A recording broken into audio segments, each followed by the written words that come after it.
Hi guys, আসসালামু আলাইকুম। আমি আলমগীর হোসেন, সবসময় আপনাদের সাথে নতুন নতুন ভিডিও নিয়ে হাজির থাকি। আজকে গাইস আপনাদেরকে দেখাইব সতে ভেজিটেবল যেটা আমি নিয়ে আসলাম আপনাদের সাথে শেয়ার করবো। সতে ভেজিটেবল এর মধ্যে সবচেয়ে ব্রোকলি দিলে মানে এটার কালারটা ফুটে উঠে। এটা হচ্ছে একটা কন্টিনেন্টাল ফুড। আপনারা দেখতে পারতেছেন, এখন দেখেন আমি দেখাইতেছি ব্রোকলিটা। এটা হচ্ছে ব্রোকলি। এই ব্রোকলিটা দিয়ে কালারটা একদম গ্রিন গ্রিন হয়ে ফেলে। তারপরে দেখেন, আচ্ছা আমাদের ভেজিটেবলটা দেখেন, এখানে ব্রোকলি আছে, এখানে শসা আছে, চিচিঙ্গা, গাজর, তারপরে এখানে ফুলকপি আছে।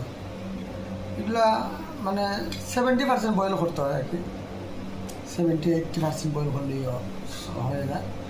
আমার 8% বয়েল করতে হয়। তারপরে এটা রসুন দিয়ে সত্যা করে দিতে হবে আর কি।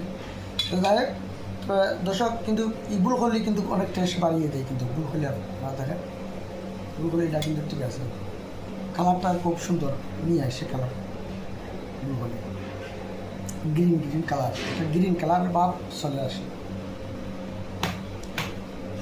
তো প্রিয় দর্শক, আপনারা দেখেন এটা বয়েল আমার এই সতে ভেজিটেবলটা বয়েল করা বা সিদ্ধ করাটা কেমন লাগলো, কালারটা আপনাদের কাছে কেমন লাগলো আপনারা কিন্তু বলবেন।